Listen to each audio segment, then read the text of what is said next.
নামাজ পড়ে না, শরীয়তের দ্বার ধারে না, নবীর সুন্নতের দ্বার ধারে না, কিছুই নাই। এই মেয়ে তুমি নামাজ পড়ো না কেন? কেন পড়ি না এই খবর কিন্তু তুমি বুঝবা না। তুমি আছো শরীয়তে, আমি আছি মারফতে। এরকম মারফতি শয়তান দেখছেন? মারফতি শয়তান আছে, মারফতি ইবলিস। নামাজ পড়ে না, কয় নামাজ লাগে না। কেন নামাজ লাগে না? সে এখন মারফতের চর্চা করতে করতে হাকিকতে গিয়ে পৌঁছে গেছে। AKASH TV online, the center of healthy culture, the center of healthy culture. AKASH TV online, the center of healthy culture, the center of healthy culture.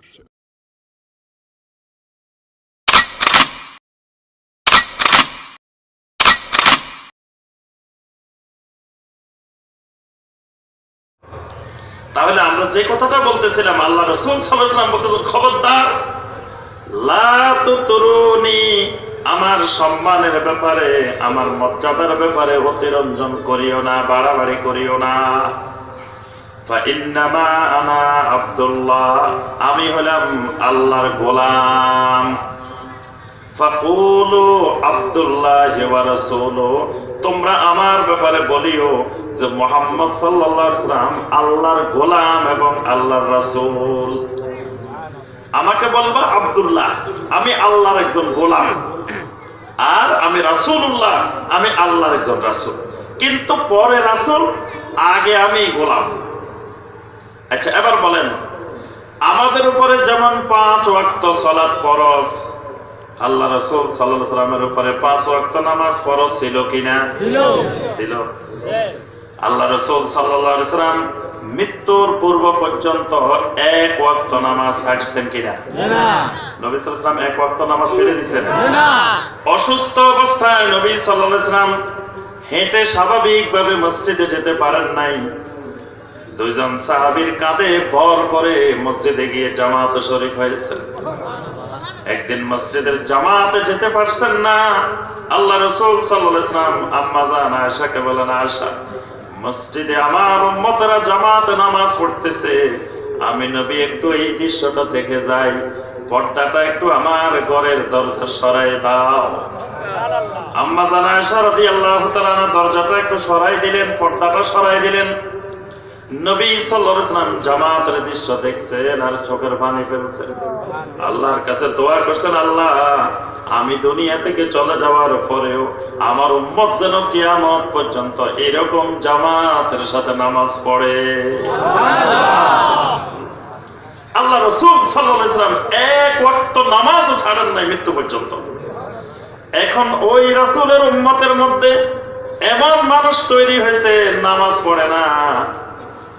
কত হাজার হাজার লক্ষ লক্ষ রাসূলের উম্মত আছে নামাজ পড়ে না। আবার কয় ঈমান ঠিক আছে, ঈমানও খুব মজবুত আছে, নামাজ নাই, ঈমান কিন্তু খুব শক্ত। আমি আর মিয়া নামাজ না পড়তে কি হয়েছে? তুই বেটা নামাজ পড়লেও তোর ঈমান ঠিক নেই। আমি নামাজ না পড়লেও আমার ঈমান কিন্তু ঠিক আছে, খুব মজবুত, খালি ঠিক না, একেবারে স্ট্রং ঈমান। অথচ যেই ঈমানে তার নামাজটা পড়াইতে পারে না, সেই ঈমান এত অসুস্থ, এত দুর্বল, সেই ঈমানে তাকে জান্নাতে নিতেও পারবে না। আবার কিছু আছে নামাজ পড়ে না, শরীয়তের দ্বার ধারে না, নবীর সুন্নতের দ্বার ধারে না, কিছুই নাই। এই মেয়ে তুমি নামাজ পড়ো না কেন? কেন পড়ি না এই খবর কিন্তু তুমি বুঝবা না। তুমি আছো শরীয়তে, আমি আছি মারফতে। এরকম মারফতি শয়তান দেখছেন? মারফতি শয়তান আছে, মারফতি ইবলিস। নামাজ পড়ে না, কয় নামাজ লাগে না। কেন নামাজ লাগে না? সে এখন মারফতের চর্চা করতে করতে হাকিকতে গিয়ে পৌঁছে গেছে। এখন হের ভিতরে আল্লাহ ঢুকে গেছে, এই জন্য হের আর নামাজ লাগে না। আমি এইরকম একজন মারফতি শয়তানকে আমি একদিন বললাম যে আপনি নামাজ পড়েন না কেন? হুজুর আপনি বুঝবেন না, আপনি হলেন শরীয়তের হুজুর, আমি হইলাম তরিকতের হুজুর। এই তরিকতের হুজুর, আমি শরীয়তের হুজুর, আমি বুঝবো না। আচ্ছা বুঝবো না, ঠিক আছে বুঝাই দেন। আমি এখন এমন এক পর্যায়ে এমন এক তবকায় চলে আসছি, এই তবকায় আসলে আর নামাজ পড়া লাগে না। আমি বললাম আল্লাহ রাসূল সাল্লাল্লাহু আলাইহি ওয়াসাল্লাম মৃত্যু পর্যন্ত এক ওয়াক্ত নামাজ বাদ দেন নাই। তাহলে আল্লাহ রাসূল সাল্লাল্লাহু আলাইহি ওয়াসাল্লাম আপনি যে তবকায় পৌঁছে গেছেন, এই তবকা পর্যন্ত আল্লাহ রাসূল পৌঁছতে পারেন নাই। তো যেখানে আল্লাহ রাসূল পৌঁছতে পারেন নাই, ওই জায়গায় আপনি গেলেন কেন? ওইটা তো শয়তানের জায়গা। যেখানে আল্লাহ রাসূল সাল্লাল্লাহু আলাইহি ওয়াসাল্লাম পৌঁছতে পারেন নাই, আপনারে কে বলছে ওখানে পৌঁছতে? ওইটা তো কোনো মুমিনের জায়গা না, ওটা শয়তানের জায়গা। আল্লাহ রাসূল সাল্লাল্লাহু আলাইহি ওয়াসাল্লাম এক ওয়াক্ত নামাজ মৃত্যু পর্যন্ত বাদ দেন নাই। তাহলে বোঝা যায় নবী সাল্লাল্লাহু আলাইহি ওয়াসাল্লামের উপরে নামাজ ফরজ ছিল। নবী সাল্লাল্লাহু আলাইহি ওয়াসাল্লাম মৃত্যু পর্যন্ত সিয়াম ফরজ হওয়ার পর থেকে একটা সিয়াম, একটা রোজা ছেড়ে দেন নাই। ছেড়ে দিয়েছেন না? নবী সাল্লাল্লাহু আলাইহি ওয়াসাল্লাম মৃত্যু পর্যন্ত পর্দা করছেন নারীদের সাথে। কোন নারী উম্মত পর্দাবিহীন নবী সাল্লাল্লাহু আলাইহি ওয়াসাল্লামের সাথে দেখা করেন নাই। যে তোমরা আমার উম্মত, নারী উম্মত হলে অসুবিধা নাই, পর্দা লাগবে না, তোমরা আমার সামনে এমনি চলে আসবে, এরকম ঘটনা ঘটছে না। তাহলে নবী সাল্লাল্লাহু আলাইহি ওয়াসাল্লামের উপর পর্দা ছিল, ফরজ ছিল। আল্লাহ রাসূল সাল্লাল্লাহু আলাইহি ওয়াসাল্লাম যখন নামাজ পড়তেন, তখন আত্তাহিয়াতুর মধ্যে বলতেন আসসালামু আলাইকা আইয়ুহান নাবিয়্যু ওয়া রাহমাতুল্লাহি ওয়া বারাকাতুহু, বলতেন না?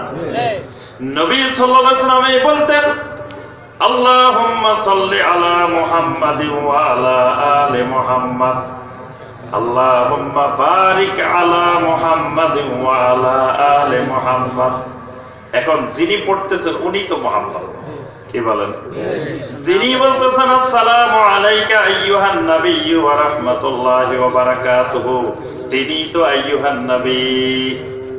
তাহলে নবী সাল্লাল্লাহু আলাইহি ওয়াসাল্লাম কার উপরে দরুদ পড়তেন, কার উপরে সালাম দিতেন? বলেন এবার আপনাদের পালা, আপনারা বলবেন। নবী সাল্লাল্লাহু আলাইহি ওয়াসাল্লাম কাকে সালাম দিতেন, কার উপরে দরুদ পড়তেন? নিজেকে আল্লাহর, উনি ব্যক্তি হিসেবে আল্লাহর গোলাম ছিলেন। আর এই জিনিসটাই বোঝার জন্য আল্লাহ রাসূল সাল্লাল্লাহু আলাইহি ওয়াসাল্লাম একসাথে দুইটা জিনিস, মুহাম্মদুর রাসূলুল্লাহ সাল্লাল্লাহু আলাইহি ওয়াসাল্লামের বডিটার মধ্যে একসাথে দুইটা জিনিস, আমার আপনার মধ্যে একসাথে একটা জিনিস। আমার আপনার মাথা থেকে পা পর্যন্ত পুরাটা মিলে আল্লাহর গোলাম মুহাম্মদুর রাসূলুল্লাহ সাল্লাল্লাহু আলাইহি ওয়াসাল্লাম মাথা থেকে পা পর্যন্ত এক নম্বরে আল্লাহর গোলাম, তারপরে তিনি আল্লাহর রাসূল। একটা হলো তিনি ব্যক্তি মুহাম্মদ, আরেকটা হলো তিনি রাসূল মুহাম্মদ, একসাথে দুইটা তার ভিতরে। তিনি যখন সালাত আদায় শুরু করতেন, তখন তিনি থাকতেন ব্যক্তি মুহাম্মদ সাল্লাল্লাহু আলাইহি ওয়াসাল্লাম। তিনি যখন সালাত ফরজিয়ত হিসাবে আদায় করতেন, তিনি আব্দুহু, আল্লাহর গোলাম হিসাবে সালাত আদায় করতেন। তিনি সালাম দিতেন ওই নবী যিনি, নবী মুহাম্মদ যিনি, দরুদ পড়তেন নবী মুহাম্মদ যিনি, তার উপরে দরুদ, তার উপরে সালাম। সুবহানাল্লাহ।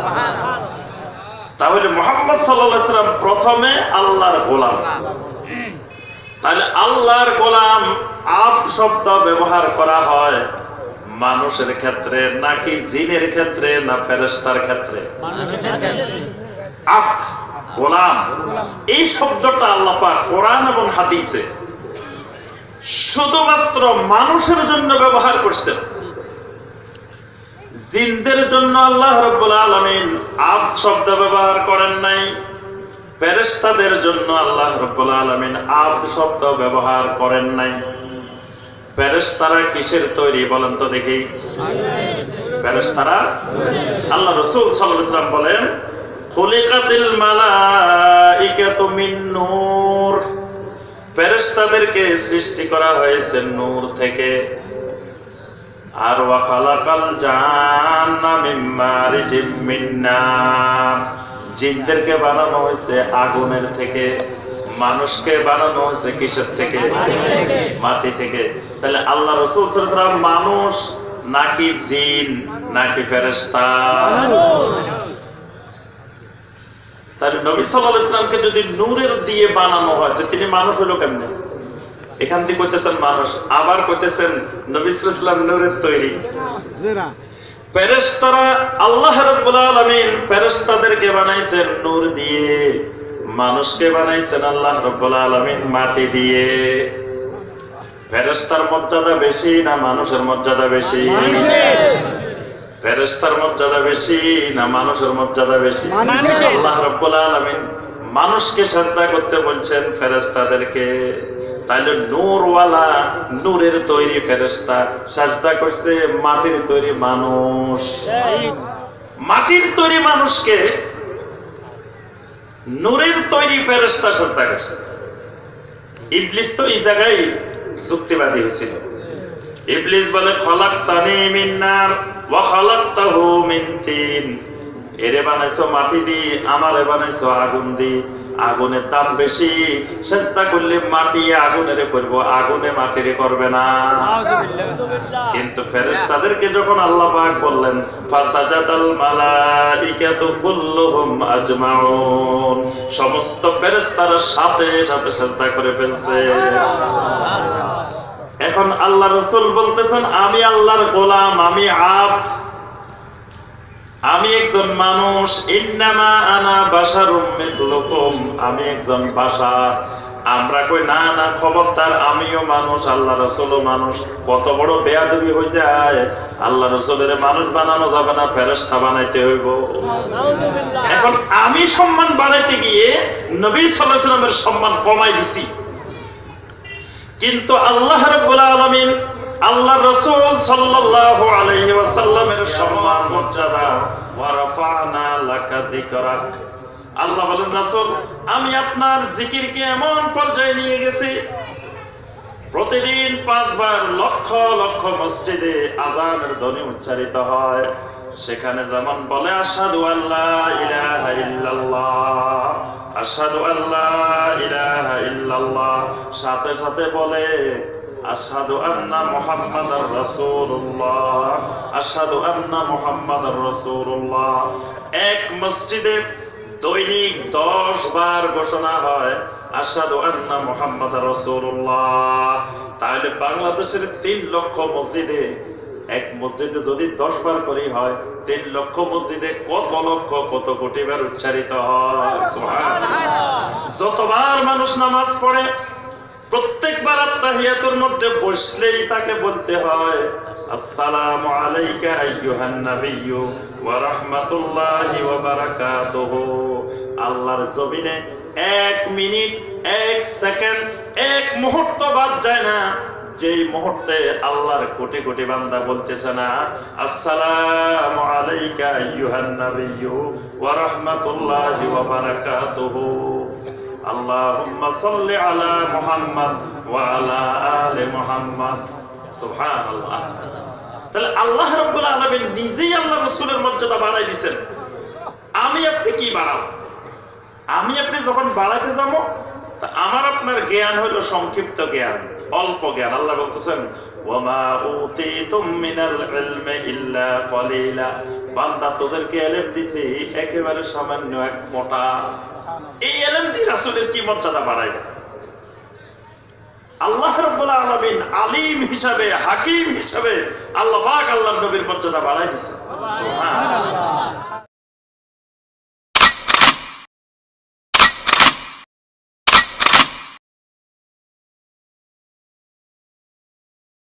Mm-hmm.